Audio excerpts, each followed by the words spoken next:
There is a moment, and if you've lived it, you know exactly what I'm talking about, when something shifts. Not loudly, not dramatically, just quietly, like a light being turned on in a room that was dark for far too long. You stopped reacting the way you used to. You stopped apologizing for things that weren't your fault. You stopped shrinking yourself to make someone else feel bigger. And somewhere in that stillness, in that new and hard-won peace you finally found, someone noticed. Someone who had built their entire relationship with you on the assumption that you would always be available to be moved, shaken, doubted, and dismantled. And when they saw that you were no longer that person, when they looked into your eyes and found something steady, something unreadable, something they could no longer control, something changed in them too. Not for the better, for something far more dangerous. What I'm about to share with you is not theory. It is not generic advice pulled from a textbook. It is the psychological reality of what happens inside a narcissist when they realize, truly realize, that you are no longer theirs to manipulate. And more importantly, I'm going to tell you exactly what they do next. Because there is one final move they make, one last dirty trick. And if you don't know it's coming, it will catch you completely off guard, even now, even after everything you've survived. If this kind of deep psychological truth is something you need in your life right now, and I think it is because you're still here, then make sure you subscribe to this channel. Every single week, content like this is waiting for you. Content that doesn't talk down to you, doesn't offer empty affirmations, but instead gives you the raw, precise psychological understanding you need to protect yourself and rebuild your life. Subscribe now, stay with me, because this one is important. There comes a point in the life of anyone who has been entangled with a narcissist when something inside them simply exhausts itself. Not in the way of giving up, in the way of waking up. You reach the floor of the pain. You sit there long enough that the floor starts to feel familiar. And slowly, from that place of absolute depletion, something in you reorganizes. The part of you that spent years trying to be enough, trying to understand them, trying to fix what could never be fixed, that part gets tired in a way that becomes wisdom. You stop trying to decode their moods. You stop rehearsing arguments in your head at 3 in the morning. You stop waiting for the apology that was never going to come. And that stopping, that withdrawal of your desperate, aching energy, is the most powerful thing you have ever done. Even if it didn't feel powerful at the time, even if it felt like numbness, even if it felt like loss. But here's what you didn't fully see in that moment. They felt it immediately. Narcissists are exquisitely attuned to one thing and one thing only, the emotional energy of the people around them. They may seem oblivious to your pain, indifferent to your needs, incapable of empathy in the normal human sense, but they are not oblivious to your attention. They are not indifferent to your focus. They are deeply sensitive, not emotionally, but strategically, to the presence or absence of your engagement. And when your engagement begins to withdraw, when the desperate edge in your voice disappears, when you stop chasing, stop begging, stop explaining, they feel it like a shift in atmospheric pressure, like the air changing before a storm, and it unsettles them in ways they cannot fully articulate even to themselves. Your strength did not go unnoticed. Your healing was not invisible. The moment you began to reclaim yourself, a clock started ticking in them. A quiet panic began to build beneath the surface of their carefully constructed composure. Because you were never just a person to them. You were a resource, a mirror, a supply. And supply does not simply walk away without consequence, at least not in the narcissist psychological world. Supply is supposed to stay. Supply is supposed to orbit. Supply is supposed to be perpetually available, perpetually affected, perpetually reachable. And you had the audacity to become something else entirely. So they began to adjust. They began to recalibrate. They watched you from a new distance, trying to find the crack in the armor, the thread they could still pull. And when they couldn't find one easily, when the usual tools stopped working, when guilt tripping landed flat, when silent treatment no longer brought you crawling back, when provocations failed to provoke, something shifted in them too. Something colder, something more deliberate, something that most people who study narcissism don't talk about nearly enough. This is when the final tactic begins. The final tactic doesn't look like what you'd expect. It doesn't arrive with the drama and cruelty of the early cycles you lived through. It doesn't look like rage or punishment or the cold, calculated devaluation you already know how to recognize. It is far more subtle than that, far more sophisticated. And because it comes dressed in something that looks almost like decency, almost like change, almost like the person you always wanted them to be, it is the most dangerous move they make. What the narcissist does, when they finally accept that their usual arsenal has failed, is this. They perform a transformation. Not a real one, a performed one. They manufacture with remarkable precision the exact version of themselves that you always needed them to be. The version that would have kept you. The version you grieved the loss of 1,000 times. They become, or rather they appear to become, reflective, remorseful, awakened, self-aware. And they bring this new version to your door with a kind of softness and sincerity that feels, against all your hard-won logic, utterly real. This is the Hoover maneuver at its highest level of psychological sophistication. And what makes it different from the early stage Hoovers, the texts, the grand gestures, the cycling back to love bombing, is the depth of the performance and the precision of its targeting. In the early cycles, they came back with attention and affection. Now they come back with apparent growth, because they have watched you. They have paid attention to your evolution, your language, your boundaries. They have listened, perhaps without you even realizing it, to what finally pushed you away. And they have constructed a response so carefully tailored to your specific psychology that it can feel, even to someone who knows better, like a genuine miracle. They will say things that sound like the words of someone who has done real inner work. They will acknowledge specific hurts. They will use the vocabulary of accountability. They will create a space that feels safe, deliberately, strategically, artfully safe, because they know that safety is what broke you open. And they are going to offer you a facsimile of that safety so convincing that every part of you that still holds love for who they could have been will lean forward and whisper, maybe this time. This is the trick. This is the last dirty trick. And it works when it works. Not because you are weak, but because you are human. Because you have a heart that genuinely wanted repair. Because you carry within you an innate, beautiful capacity for hope and belief in change. And they are using that against you. They have always used it against you. But now they are using it with a level of precision they have never used before. Because this is their last move. Some part of them knows that if this doesn't work, you are truly gone. And so they bring everything they have to this final attempt. Understanding why this happens requires you to look at what is happening inside them. Not with compassion that excuses them, but with clear-eyed psychological precision that protects you. When a narcissist loses control of someone they once held tightly in their psychological grip, they experience something that functions in their internal world like an identity crisis.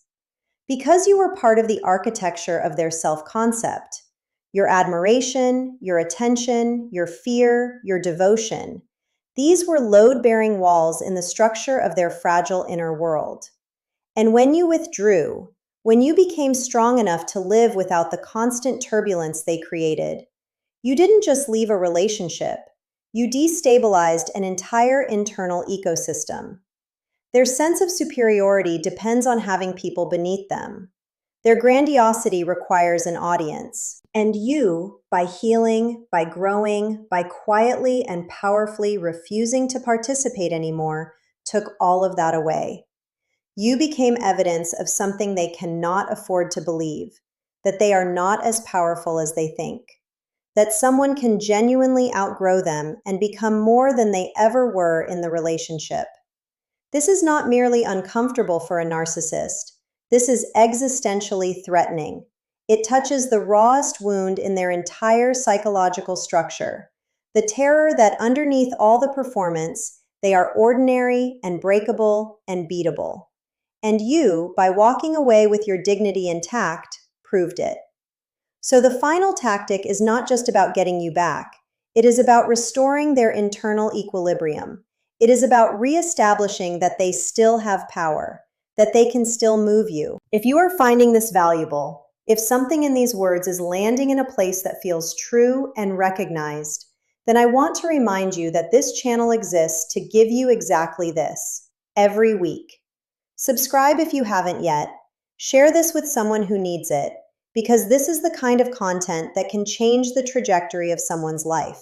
After the initial approach, the performance of growth, the carefully calibrated softness, there will almost always come a second phase. And this is where the mask begins to develop hairline fractures, if you are watching carefully. Because a genuine transformation can sustain itself indefinitely. A performance, no matter how polished, cannot. At some point, the effort required to maintain the act exceeds what they are willing to invest.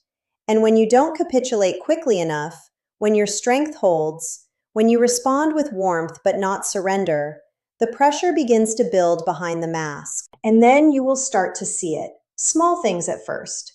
A flash of impatience when you don't respond the way they hoped. A subtle shift in tone when you maintain a boundary.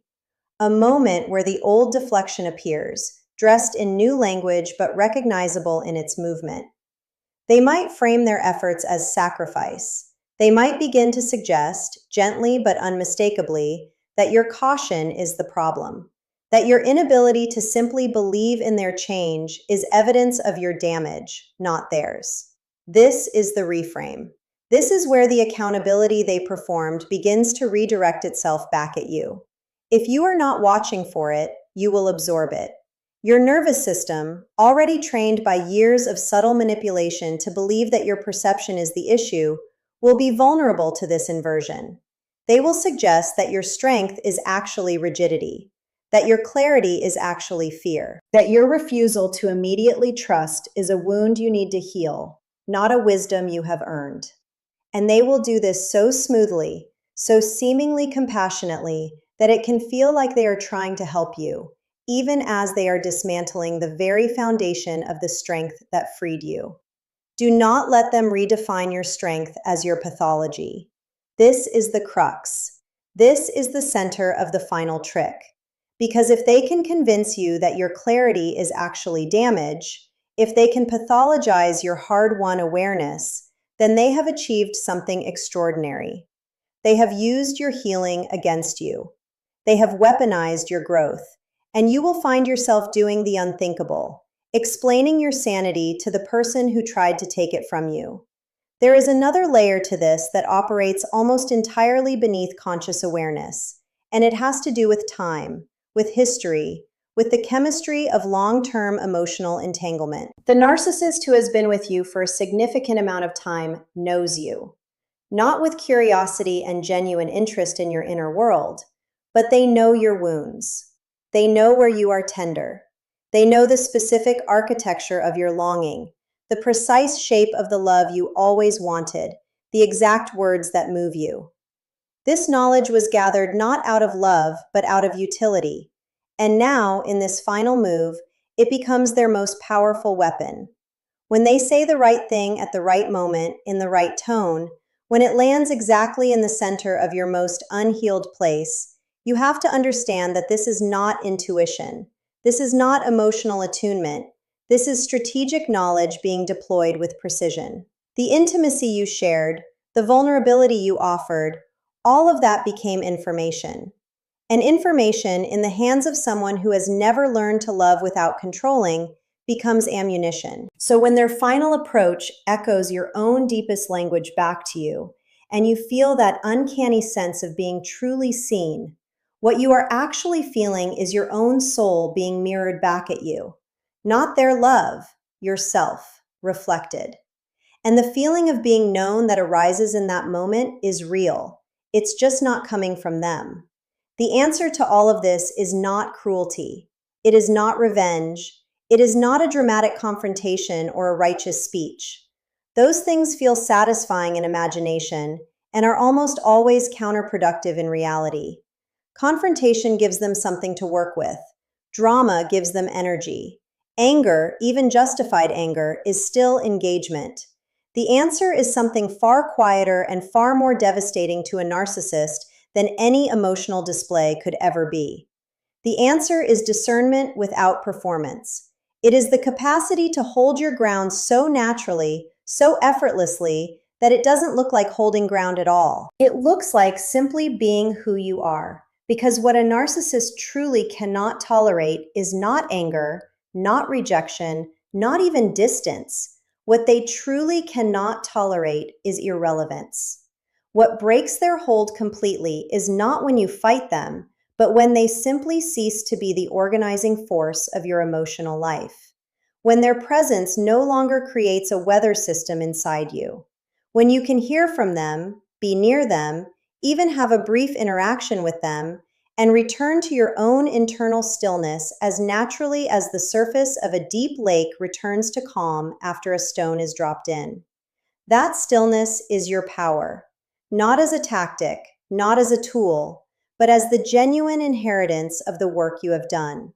When you recognize the final trick for what it is, not in theory, but in real time, something remarkable happens. The recognition itself changes the experience. Instead of being pulled under, you find yourself watching from above, not coldly, not without feeling, but with a clarity that is almost like seeing in a new dimension. You see the move. You see the fear beneath the move. You see the wound beneath the fear. And you see, perhaps for the first time with absolute completeness, that none of this was ever really about you. The way they treated you was never a reflection of your worth. It was always and only a reflection of their limitations, their inability to truly connect, their terror of being ordinary, their incapacity for the kind of real, mutual, vulnerable love that you were always capable of giving, and that they were never capable of receiving. You did not get strong because it was easy. You got strong because you had no other choice but to feel everything, process everything, understand everything, and keep moving anyway. The strength you have now is not the absence of pain. It is pain that was metabolized into clarity, into wisdom, into the specific and irreplaceable knowing that comes only from having been through something that tried to take everything from you and failed. And the narcissist sees that strength. They see it because they cannot possess it, because everything they are is constructed and everything you have earned is real. And that asymmetry between what is performed and what is genuine is ultimately what they can never overcome. The narcissist's final trick was designed to pull you back from the threshold of the life that is waiting for you. A version of your life that is not organized around surviving someone else's instability. A version of yourself that does not need to be strong in the defensive, armored sense, but is simply, naturally, quietly whole. And something in you already knows, not just intellectually, but in the place below the words, that going back would be a kind of self-betrayal that no love story, however beautiful it once felt, is worth. If what you found here today gave you something you needed, something that named what you couldn't name, that saw what felt unseen, then this channel is yours. Subscribe, come back, bring whoever in your life needs to hear this. Because there is so much more to understand, to name, to illuminate. So much that has happened to you that deserves to be seen with this kind of precision and this kind of care. The final trick has already failed. And somewhere beneath everything you're still processing, beneath the grief and the anger and the complicated love that doesn't disappear just because you finally understand the truth, you already know it. You already know that you are not going back. That the version of you that was vulnerable to their architecture no longer fully exists, that you have crossed a threshold that cannot be uncrossed. And that knowledge, that quiet, unshakable, private knowledge, is the thing they were most afraid of. It is the thing they deployed their final trick to prevent. And the fact that you're here, listening, awake, clear, breathing, means it didn't work. Means it never really had a chance. Means that something in you, even at your lowest, was always more powerful than everything they could bring to bear against it. And that something is still here, still present, still becoming, still.